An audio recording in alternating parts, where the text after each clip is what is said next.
جیسے لیلا نکیرین پھر جوار قبر میں پہنچا تو دیکھا جان دے دو وعدے دیدار پر نقد اپنا دام ہو ہی جائے گا قبر میں پہنچا تو دیکھا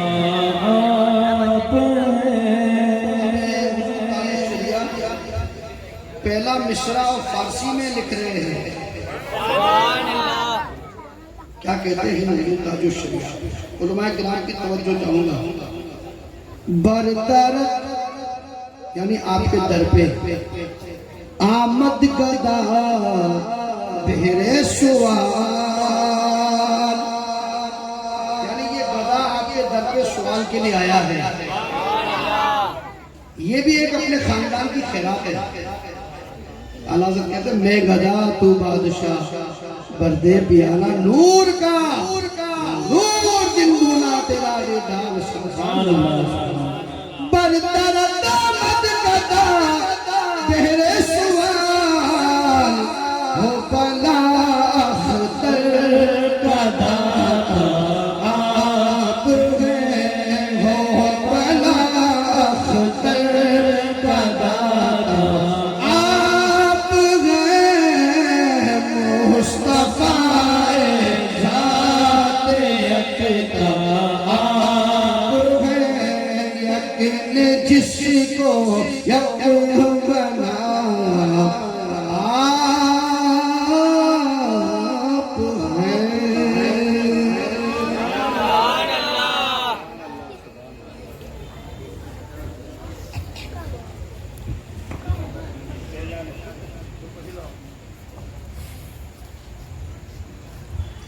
سبحان اللہ الحمدللہ.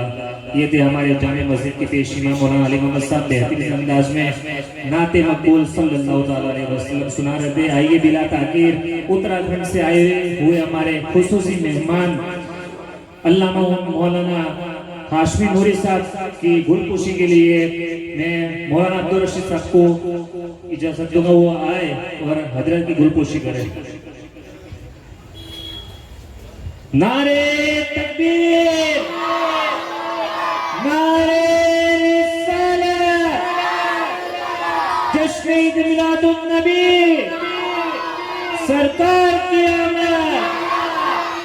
مرحبا ماشاءاللہ. کیوں نہ بٹھائیں مجھ کو یہ دنیا سر آنکھوں پر. آپ سننا چاہتے ہیں؟ مل کر کہہ دیں یا رسول اللہ. دونوں ہاتھ اٹھا کر کہیں یا رسول اللہ. کیوں نہ بٹھائے مجھ کو یہ دنیا سر آنکھوں پر. اگر بات اچھی لگے تو سبحان اللہ ضرور بولیں. کیوں نہ بٹھائے مجھ کو یہ دنیا سر آنکھوں پر. رکھتا ہوں میں خاک مدینہ سر آنکھوں پر. رکھتا ہوں میں خاک مدینہ سر آنکھوں پر. باقی ساری دنیا ٹھوکر میں رہتی ہے. باقی ساری دنیا ٹھوکر میں رہتی ہے. شہر نبی کا کونا کونا سر آنکھوں پر. شہر نبی کا کونا کونا سر آنکھوں پر. یوں تو مہینے سارے عظمت والے ہیں. یوں تو سارے جہاں سجتی ہو ایسی محفلیں روزانہ. ایسی بستی ایسا محلہ سر آنکھوں پر. ایسی بستی ایسا محلہ سر آنکھوں پر. مغرب کی تہذیب میں جینا کیا جینا ہے. مغرب کی تہذیب میں جینا کیا جینا ہے. میرے نبی کا طور طریقہ سر آنکھوں پر. میرے نبی کا طور طریقہ سر آنکھوں پر. کیوں نہ بٹھائے مجھ کو یہ دنیا سر آنکھوں پر. رکھتا ہوں میں خاک مدینہ سر آنکھوں پر. اہل خیرام والوں، آج جو ہے آپ ہی کے سامنے خطیب ہندوستان حضرت علامہ مولانا ہاشمی نوری صاحب جو خطاب کرنے کے لیے اتراکھنڈ کاشی پور کی سرزمین سے تشریف لائے ہیں. آج آپ کے سننے کا انداز بتانا چاہیے اور جہاں یہ جائیں تو بتائیں کہ خیرالو کے اندر نبی علیہ الصلوۃ والتسلیم کے ایسے عاشق رہتے ہیں جن کے میلاد سننے کا انداز ہی کچھ نرالا ہے. تو انشاءاللہ اس وجہ بڑے جذبے کے ساتھ میں اور آئیے حضرت کو استقبال نعرہ تکبیر رسالت سے کریں. نعرہ تکبیر مل کر کے آگے سے پیچھے تک سب کی آواز آنی چاہیے. نعرہ تکبیر، نعرہ رسالت، رسالت، نعرہ حیدری.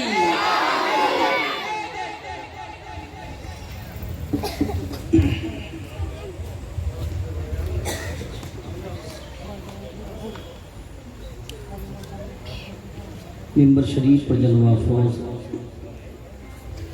باوقار مقدس معزز محترم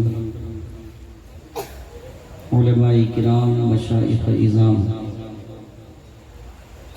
قرۂ ذوی الاحترام، بالخصوص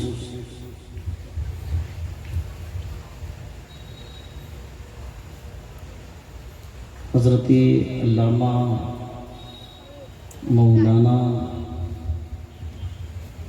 احمد علی صاحب قبلہ خطیب و امام جامع مسجد، ہمارے داعی گرامی قدر حضرت علامہ مولانا عبدالرشید صاحب قبلہ، حضرت علامہ مولانا سکندر صاحب قبلہ اور منبر پاک پر تشریف فرما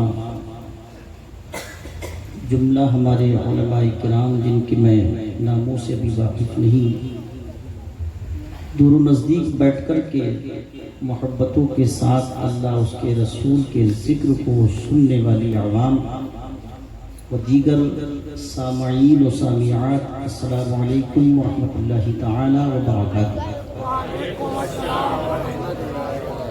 نحمده ونصلي ونسلم على حبيبه الكريم، أما بعد، فأعوذ بالله من الشيطان الرجيم، بسم الله الرحمن الرحيم.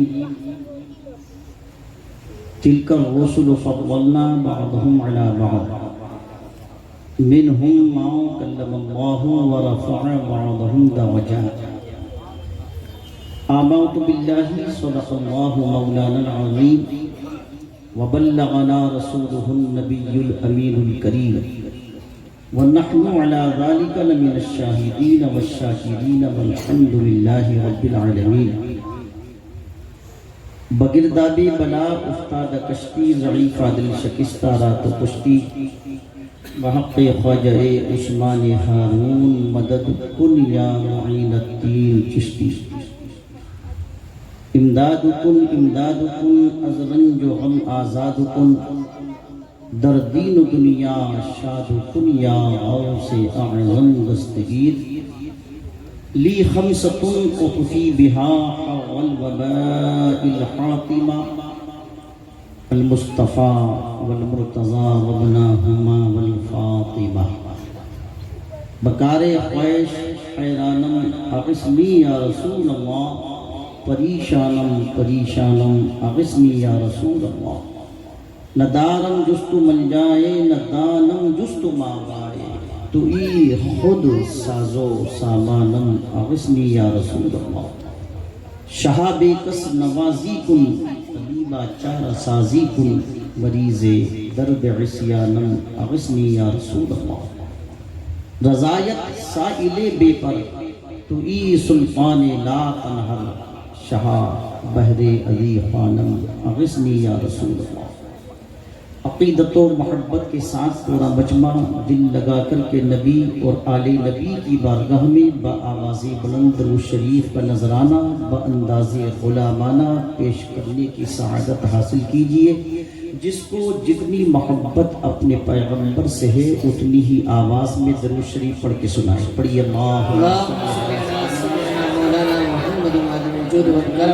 وبارک وسلم صلی اللہ علیہ وسلم علیہ یا رسول اللہ. صلاۃ و سلام علیک یا سیدی یا رسول اللہ، صلاۃ و سلام علیک یا سیدی یا نبی اللہ، صلاۃ و سلام علیک یا سیدی یا حبیب اللہ. حضرات، میں چونکہ پہلی مرتبہ آپ کے دیار محبت میں حاضر ہوا ہوں، بڑے مشفق و مہربان ہیں ہماری اس بستی کے علماء ذوی احترام. میں نے ان حضرات سے جب سے حاضر ہوا تھا یہاں کے حالات اور یہاں کے معاملات کو جاننے کی کوشش کری. ماشاءاللہ آپ حضرات کی محبتی اور میزبانی اور آپ حضرات کے حالات سن کر کے طبیعت باغ باغ ہوا. اب چونکہ آپ مسلسل کئی روز سے ان محافل کے ذریعے اللہ اس کے رسول کے فرامین کو قرآن و حدیث کی جو ریکوائرمنٹ ہے اس کے مطابق مقررین سے آپ ان کے اپنے جدا جدا انداز میں تقاریر کو سن رہے ہیں. میں بھی حاضر خدمت ہوں آپ کے دیار محبت میں، مگر شرط یہ ہے کہ آپ حضرات میزبانی کے فرائض انجام دیتے ہوئے بس اپنی سماعتوں کو میری جانب متوجہ فرمائیں.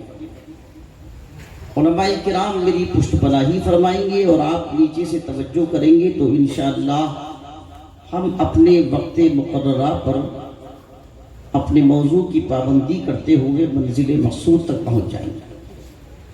دیکھیے تقریر بھی اصل میں ایک کلاس کی طرح ہے، ایک درس کی طرح ہے. تقریر ایکچول میں ہوتی ہے آڈینس کے لیے، مجمع کے لیے، سننے والوں کے لیے، سامعین کے لیے، پبلک کے لیے. علماء کرام تو خطیب کی پشت پناہی فرماتے ہیں اور خطابت اس کو کہتے ہیں کہ خطیب اپنے جملوں کو سننے والوں کے ذہن و دماغ میں آسانی سے اتار دے اپنی بات. آپ گفتگو کا اکثر حصہ یاد کر کے گھر لے جائیں اور اللہ پاک کی توفیق سے اگر کرم ہو جائے اور اس پر عمل بھی ہو جائے تو پھر بیڑا پار ہو جائے. میں اتنی تیز اور دھواں دار تقریر کروں کہ میں خود ہی بولوں اور خود ہی سمجھوں اور خود ہی گھر لے جاؤں تو آپ کہیں گے شور شرابہ تو کافی ہوا مگر ہمارے پلے کچھ نہیں پڑا.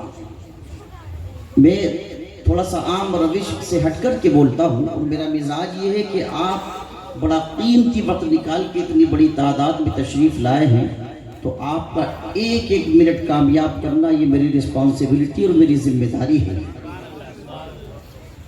جب تک بات سمجھ میں نہیں آئے گی میں آگے بڑھوں گا نہیں. میرا مزاج ہے یہ بات سمجھ میں آنی چاہیے. ہمارے بزرگ تشریف فرما ہیں، خواتین ہیں، بچے ہیں، عورتیں ہیں. ایک خطیب کی ایک مقرر کی ذمہ داری ہے کہ اپنی اسپیچ سے، اپنی گفتگو سے، اپنے بھاشن سے، اپنی تقریر سے، اپنے خطاب سے ہر کسی کو حصہ عطا فرمائے. ہر کسی کو کچھ نہ کچھ ملنا چاہیے. تو میں امید کرتا ہوں کہ انشاءاللہ تعالی آپ بس تھوڑا سا اس طرح توجہ فرمائیں گے. یہ تقریر جو ہے وہ چونکہ چہرے دیکھ کے ہوتی ہے. بڑا اچھا کلام حضور تاج الشریعہ کا حضرت پڑھ رہے تھے. طبیعت چاہتی تھی یہ اور پڑھیں ہم اور سنیں، اس لیے کہ تاج الشریعہ کا کلام ہو یا مفتی اعظم ہند کا کلام ہو یا سرکار اعلیٰ حضرت کا کلام ہو، ان کی خوبی یہ ہے کہ سننے والے کو سمجھ میں آئے یا نہ آئے مگر پڑھنے والا اور سننے والا دونوں جھوم جاتے ہیں. تو دل تو یہ چاہتا تھا کہ حضرت اور پڑھیں اور میں سوچ بھی رہا تھا کہ 2-4 شعر اور سننے کو ملے. خیر آپ نے اکتفا کیا وقت کی قلت کے پیش نظر. تو تقریر چہرے دیکھ کے ہوتی ہے، نعت پاک تو آنکھیں بند کر کے بھی پڑھی جا سکتی ہے. تقریر پوری ہوش مندی کے ساتھ ایک ایک چہرہ دیکھ کر، ایکسپریشن دیکھ کر، مجمع کے معیار اور اسٹیٹس کے مطابق خطیب اپنے جملوں کا انتخاب کر کے موضوع کی پابندی کرتے ہوئے اللہ اس کے رسول کے فرامین کو عوام کے حوالے کر دے تب تو بولنا کامیاب ہے. اب اس کا طریقہ یہ ہے کہ تھوڑا آپ بولیں گے باقی ہم بولیں گے انشاءاللہ. اور وہ اس طرح چونکہ آپ کے لب ہلیں گے تو فرشتوں کا قلم چلے گا. آپ سبحان اللہ کہیں گے تو آپ کو نیکیاں ملیں گی اور مجھے حوصلہ مل جائے گا. اور علماء میری پشت پناہی فرمائیں گے تو کچھ علمی نکات بھی انشاءاللہ میں آسان کر کے بالکل حلق میں پانی کی طرح اتار دوں. میں 2-3 شعر سے گفتگو کا آغاز کرتا ہوں، اسی سے آپ کی سماعتوں کے ٹیمپریچر کو چیک بھی کرتا ہوں. بہت پہلے کسی نے کہا تھا اے مسلمانوں مبارک ہو نوید فتح باب، اے مسلمانوں مبارک ہو نوید فتح باب، لو وہ نازل ہو رہی ہے چرخ سے ام الکتاب۔ اے مسلمانوں مبارک ہو نوید فتح باب، لو وہ نازل ہو رہی ہے چرخ سے ام الکتاب۔ وہ اٹھے تاریکیوں کے باب گردوں سے حجاب، وہ عرب کے مطلع روشن سے ابھرا آفتاب۔ گم ضیاء صبح میں شب کا اندھیرا ہو گیا، وہ کلی چٹکی کرن پھوٹی سویرا ہو گیا۔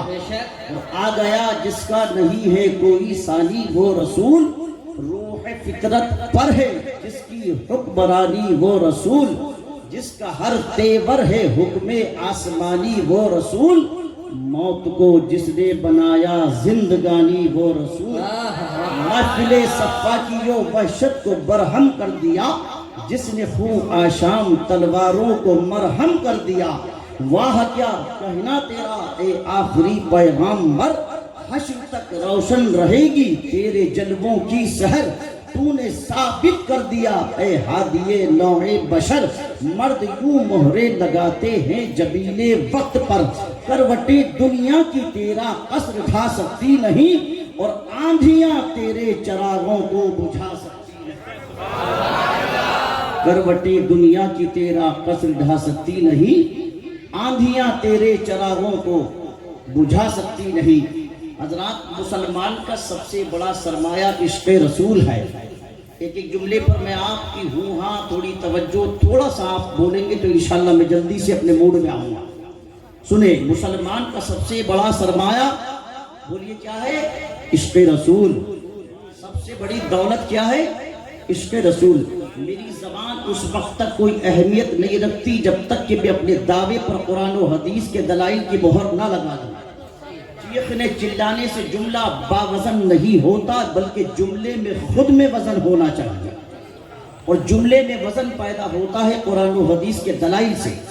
الحمدللہ یہ اہل سنت کا ذمہ دار اسٹیج ہے، یہاں سے کوئی بات ہواؤں میں نہیں ہوتی، پوری ذمہ داری کے ساتھ ہوتی ہے۔ 1000 گدھے مل کر ایک گھوڑے کا مقابلہ نہیں کرتے، تو 1000 باطل پرست مل کر ایک ایمان والے کا مقابلہ کیسے کر سکتے؟ تو میں جو جملہ بولوں گا اس پر قرآن کی کوئی آیت یا حدیث پاک کا مفہوم جب فٹ کروں گا تبھی میرا جملہ باوزن ہوگا۔ میں نے عرض یہ کیا بغیر کسی تمہید اور دیباچے اور فاؤنڈیشن کے کہ مسلمان کا سب سے بڑا سرمایہ حضرت عشق رسول ہے۔ اسے دولت نہیں، نبی کی محبت چاہیے، زمانے کا مال نہیں، آمنہ کا لال چاہیے، دنیا کا خزینہ نہیں، مصطفیٰ کا مدینہ چاہیے۔